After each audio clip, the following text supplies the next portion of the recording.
memang dibutuhkan untuk jenis jabatan tertentu gitu. Dan untuk SMK kita juga banyak di pengamat gunung ya Mbak Nur ya. Nah, iya Kak, ini pengamat gunung api juga saya perlu highlight ya. Pengamat gunung api ini ada yang masih kosong itu untuk di pos memang jauh sih ya di Ebu Lobo sama Karangetang. Itu memang di Indonesia Timur ya Sobat Energi. Ini saya sih kemarin sempat intip-intip di dashboardnya SSC ASN ini. Para pelamar pengamat gunung api ini saya minta untuk benar-benar mengecek ya penempatan gunung yang dia daftar, karena itu sudah muncul di pengumuman di lampiran. Jadi jangan sampai ini nanti teman-teman, karena saya lihat kemarin ya hampir mayoritas, karena kan pelaksanaan SKB-nya pengamat gunung api langsung hari berikutnya diikuti SKB. Nah, padahal di sana kita sudah sebutkan bahwa pelaksanaan kita itu ada di lokasi-lokasi tertentu yang sudah kita tentukan. Nah, kemarin sepertinya nih Kak Karya, Sobat Energi ini tidak melihat di lokasi SKB di mana dia langsung aja pilih sesuai dengan yang ada di pengumuman Kak Karya. Jadi tolong nanti Sobat Energi untuk cek lagi di pengumuman untuk tempat-tempat pelaksanaan SKB bagi pengamat gunung api. Itu ya, saling mengingatkan untuk teman-teman. Jadi perlu kalian banyak untuk pengamat gunung api itu nggak harus data, karena mereka kan lihat ada syaratnya harus ada terus tes fisik dan sebagainya. Ada banyak tanya apakah tes fisiknya akan dilakukan di mana gitu.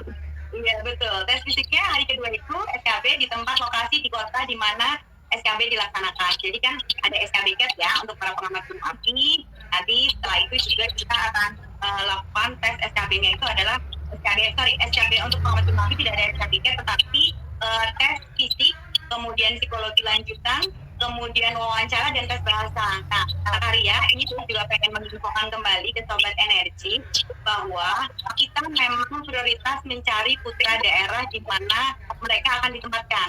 Kenapa? Kenapa kita memilih seperti itu? Karena bahasa ini adalah syarat utama untuk kita bisa berkomunikasi dengan warga sekitar. Bagaimana kita sebagai pengamat gunung api dapat menginfokan bahayanya, ya, bencana, bahaya gunung api, kalau kita tidak bisa memahami bahasa daerah. Jadi prioritas memang kami prioritaskan untuk teman-teman putra daerah. Nah ini sekaligus nih Kak Karya, nanti hari Kamis kita mau ada talent spotting buat teman-teman calon pengamat gunung api. Nanti coba dicek di IG live kita, IG CASN kita ya. Nanti akan ada pengumumannya kapan dilaksanakan di hari Kamis pagi. Insya Allah kita akan ngobrol-ngobrol banyak untuk para talent spotting para pengamat gunung api. Nanti kita tunggu teman-teman ya. Jadi silakan ya hari Kamis untuk yang teman-teman SMK yang mendaftar untuk bisa mendaftar atau mengikuti ya di CASN KSDM untuk talent scouting. Talent scouting itu benar mungkin ada yang belum tahu juga ini. Oh ya. Oke, terima kasih Kak Karya. Talent scouting itu sebenarnya kita mencari talent ya, scouting, mencari talent yang ada di putra daerah. Jadi kita ingin menjaring sebenarnya teman-teman yang memang lulusan dari putra daerah tersebut. Contohnya misalnya kita nanti pelaksanaan SKD dan SKB yang mandiri itu ada di Maumere. Nah harapan kita nih lulusan SMK kemudian D3 yang putra daerahnya Maumere ini juga bisa ikut mendaftar gitu ya, ikut melihat nih prosesnya seperti apa sehingga mereka bisa melihat proses untuk seleksi pengamat gunung api. Nah ini nanti akan, karena pos pengamat gunung api ini ada Indonesia Barat dan Indonesia Timur sesuai dengan pengumuman ya. Jadi teman-teman dari provinsi terdekat silakan untuk mengikuti. Oke.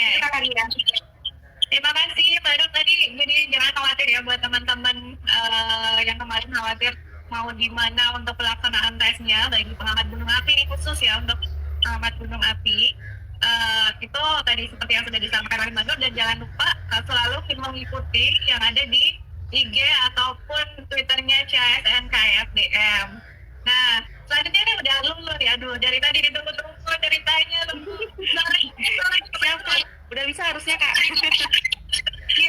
Gantian ya. Putri Papua yang cantik jelita ini ya. Gak boleh cerita dong dulu. Tadi kan ceritanya gimana kamu memutuskan untuk memilih formasi khusus tersebut dan juga kisah-kisah perjalanannya. Yuk, ini yang kita tunggu nih. Oke Kak, makasih. Mohon izin ya Kak, Bu. Iya, silakan. Jadi pertama itu memang saya juga tes juga, tapi itu di salah satu kementerian juga, jalur umum, karena memang saya memikirkan bahwa untuk pengurusan surat kepala suku itu saya harus pulang. Jadi saya mikir, oh ya sudah, saya ambil umum dulu. Nah ternyata memang rezekinya belum di situ. Jadi di tahun 2019 saya mencoba untuk daftar lagi di Kementerian ISDM. Kebetulan searching dulu tuh Kak, Bu, ngelihat kira-kira kementerian mana yang paling tinggi ratingnya, 5 terbesar yang kira-kira proses seleksinya itu paling bersih gitu ya Kak, Bu ya. Dan itu salah satunya adalah Kementerian ISDM. Akhirnya pas saya lihat ada formasi Papua Barat, saya bilang kenapa saya nggak nyoba gitu. Karena balik lagi peluangnya jauh lebih besar, apalagi di Jakarta. Kebanyakan anak putra daerah dari sana itu mereka setelah kuliah pulang. Kalau saya setelah kuliah saya kerja dulu. Nah kebetulan ada peluang ini, langsung daftar, langsung pengurusan segala macamnya, dan ada satu persyaratan yang agak berat, yaitu saya harus meminta surat keterangan dari kepala suku ya, kepala suku. Nah itu jadinya saya harus pulang dulu ke sana, berangkat dari sini tengah malam sampai sana langsung ngurus, besok pagi pulang lagi ke Jakarta. Itu untuk daftar di Kementerian ISDM aja sih. Itu. Nah karena udah terlanjur kecebur gitu, jadinya langsung harus tetap berjuang. Dan banyak juga ya Bu ya, kalau nggak salah dari putra-putri Papua yang daftar juga, dan yang tes juga itu juga lebih dari berapa ya, kurang lebih ada 14 atau berapa ya Bu ya waktu yang di SKB. Nah itu nggak sampai situ aja nih Kak struggle-nya untuk minta surat keterangan dari kepala suku itu, karena setelah dinyatakan lulus, untuk tahap terakhir itu ada pemberkasan dokumen, itu SKCK, surat kesehatan, karena harus sesuai dengan KTP kan Kak, sedangkan KTP saya masih Manokwari Papua Barat gitu. Akhirnya saya langsung ya udah saya resign aja resign dari tempat kerjaan, malamnya langsung berangkat lagi ke Papua gitu. Besok kira-kira 1 hari di sana, lusanya pulang lagi ke sini untuk pemberkasan gitu sih ceritanya. Luar biasa ya perjuangannya Lulu ternyata. Iya. Tapi ya sangat ini ya, maksudnya aku di sini karena beda kota, tapi di sini panitia pelaksananya tuh bener-bener yang responsif, terus juga ngebantu kayak oh ya ini harus dokumennya bener-bener teliti gitu, miss sedikit aja itu langsung gagal gitu. Dan ini bukan Kementerian ISDM yang melakukan seleksi, tapi bener-bener BKN pusat. Otomatis kita harus memberikan data-data yang paling valid, teliti, sehingga nggak salah dan jatuh gitu. Kan belajar dari pengalaman sebelumnya, karena kurang teliti jadinya jatuh. Untuk yang pengalaman kedua ini diusahakan benar-benar yang terbaik, khususnya untuk Kementerian ISDM membangun negeri. Luar biasa, Molen. Jadi perjuangannya emang ya worth it ya dengan apa yang diterima sekarang gitu. Emang kalau misalnya perjuangan itu emang gak ada yang sia-sia, begitu benar adanya gitu kan. Dan ya udah, kita di sini seenggaknya administrasi itu lolos dulu aja gitu. Jangan sampai yang membuat hal-hal yang satu hal kecil aja yang akhirnya membuat kita nggak lolos secara administrasi itu sangat disayangkan banget gitu. Dan untuk formasi stabilitas, kemudian juga putra Papua itu juga punya keunggulan tersendiri karena nggak perlu melampirkan TOEFL juga ya Mbak Nur ya. Betul, nggak usah melampirkan. Yang nggak perlu melampirkan TOEFL, kalau boleh tahu informasi apa aja nih Mbak Nur? Ya, jadi ada 5 ya yang tidak perlu. Yang jelas tadi disabilitas, kemudian formasi Papua, kemudian yang formasi umumnya adalah untuk tadi mualim, benang kapal, dan juga pengamat gunung api. Itu teman-teman tidak perlu melampirkan TOEFL-nya. Itu Kak Karia. Tidak perlu melampirkan TOEFL, berarti kan salah satu yang katanya susah didapetin TOEFL zaman kayak sekarang nih ya. Pada gitu. Kalau mau ngejar yang kemarin kok belum masuk, tapi kalau mau maksain masih belum ada yang buka untuk melakukan tes dan sebagainya, itu banyak banget yang masuk ke kita seperti itu. Nah ini ada pertanyaan lagi nih Mbak Nur, untuk penempatan KSDM 123, nah itu mereka pada nanya di mana sih sebenarnya KSDM 123 atau Minerba 12 gitu. Ya, itu pasti dia belum baca pengumuman Kak Karia. Karena di lampiran kita detail sekali penempatannya di masing-masing unit ya. KSDM itu perumpunannya di mana aja. Saya bacakan contohnya satu ya. untuk penyelidik bumi pertama KSDM 1 itu sudah ada di lampiran di bawah sendiri ya Sobat Energi. Nanti kalau lihat di pengumuman itu ada penempatan di PSDMBP, kemudian ada penempatan di PSG, kemudian ada penempatan di Pusat Survei Geologi, PSG ya tadi PSG, kemudian ada penempatan di Lemigas. Itu salah satu contohnya untuk penyelidik bumi KSDM pertama. Jadi Sobat Energi, tolong nanti dilihat lagi ya pengumumannya. Insya Allah di pengumuman itu detail. Jadi di lampiran di bawah itu ada kalau Sobat Energi. Karena biasanya gini, penempatan itu juga pengaruh ya Kak Arya. Penempatan itu aku pengen tetap di Jakarta deh. Aku pengen tetap di Bandung. Aku nggak pengen, kan tadi ada juga kita ada penempatan di Cepu misalnya dosen ya. Kalau itu dosen sudah spesifik. Nah ini Sobat Energi yang kita kumpulkan atau kita kelompokkan itu semuanya detail ada di pengumuman. Formasinya berapa, kemudian penempatannya, dan juga kriterianya pun kami sudah ada detailkan di pengumuman. Jadi baca ya, ada semua di situ. Harus detail membacanya, dan kalau kita tadi itu nggak ada alamatnya, cari di Google ada semua. Kan famous ya, bisa dicari. Kantornya masih ada lah ya kalau di googling kan masih muncul. Kita ada Minerba sama Migas gitu, sama-sama butuh teknik gitu kan. Teknik kimia. Kalau ke Migas atau Minerba itu cek dulu kantornya yang mana biar nggak kejauhan dari rumah, itu juga penting ya. Kalau tadi baru kita udah ngomongin formasi yang minim pendaftar.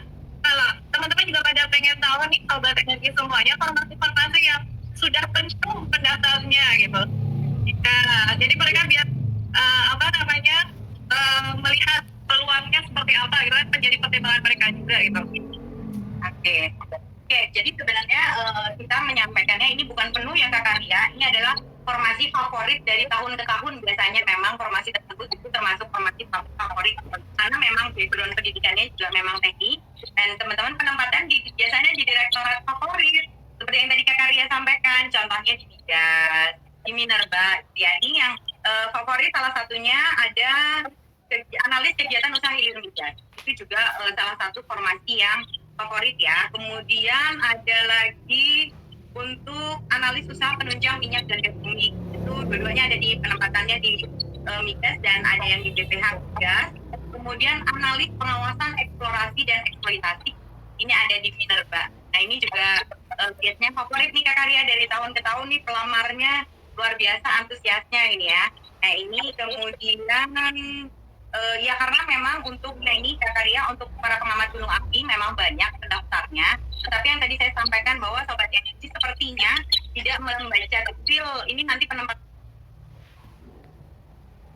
tidak di lokasi yang sudah kita tentukan gitu. Nah ini yang memang pendaftarnya banyak, ada 424 yang sudah mengisi form ya untuk pengamat gunung api. Tetapi kalau kita lihat detailnya lagi, banyak dari beberapa Sobat Energi yang mencari tempat lokasi ujiannya ini tidak sama dengan anak kita.